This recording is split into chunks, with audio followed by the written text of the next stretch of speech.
Another bill has been submitted behind the scenes in the shadows to affect gun control for Joe Biden's administration, and this time it's to mandate smart guns nationwide. And wait till you hear some of the details. Stick by and watch this episode of Guns and Gadgets to learn more.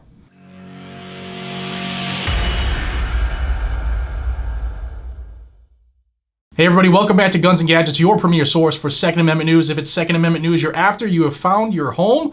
Please consider subscribing to Guns and Gadgets. We bring the news on a daily basis, sometimes several times a day, related to the constant attack and the constant attempt to infringe upon our right to keep and bear arms. And today is no different. We're all aware of HR1008, the big conglomerate that has all of the gun control, the anti-gunner wish list. But what we need to pay attention to is the stuff that's submitted in the back of the room that nobody's paying attention to, and this bill is another one of those. This bill is HR1008, and it is entitled the Handgun Trigger Safety Act. And what this bill looks to do is to mandate smart guns. Wait till you hear some of the terms of this bill. Now remember, in the interview that I discussed, I'll pin that video above floating here, where the Las Vegas Sun interviewed Joe Biden as he was running for the presidential nomination on the Democrat Party side. He said in that interview that he wanted to move towards smart guns. And here we go, HR1008. What this bill looks to do is to create grants. These grants would be good for 1 year, and they could be renewed upon reapplication. But what these grants look to do is to force smart gun technology. So of these grants, at least 70% of the funds have to be focused towards smart gun technology for new firearms. No more than 20% of the funds for these grants can be used towards smart gun technology to retrofit existing firearms. Pay attention. And then no more than 10% can be used for administrative funds for getting all this done.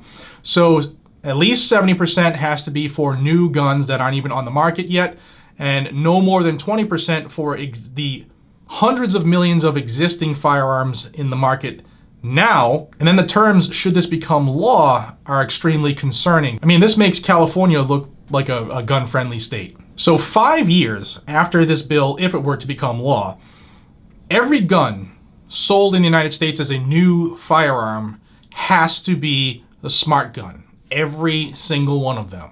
And that's even if this smart gun technology isn't practical yet. They don't care. There's a hard date. If this is passed into law, 5 years, on the 5th anniversary, every gun to be sold as a new gun has to be a smart gun. At the 10-year mark, the 10th anniversary, if this were to become law, every single gun sold in the US that was a previous existing gun, like all the guns that are already in the country now, they couldn't be sold unless they were retrofitted with smart gun technology. The same smart gun technology that they limited these grants to no more than 20% of the funding. So it's way behind the curve, but they're forcing that in should this all become law. This is a pipe dream, I hope.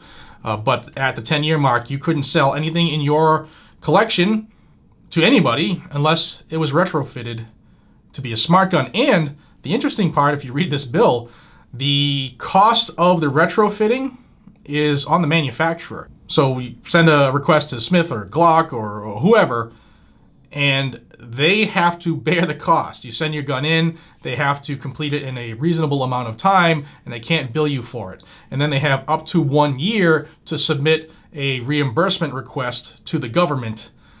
This is crazy. Think of the exorbitant amount of money that this bill would force manufacturers to take on.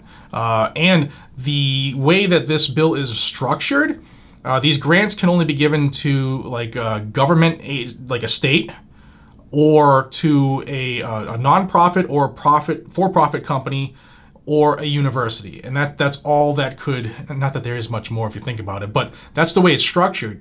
And it would force all kinds of financial requirements on the manufacturers, and probably in an attempt to make sure that they don't make any more guns, because companies don't want to spend the billions that it would cost to do smart gun technology that isn't even proven to be reliable. You know, what happens if there's an EMP or a glitch in the technology, or God forbid something breaks, it renders your firearm useless? Nope, There's no way I'm going to let that defend my life.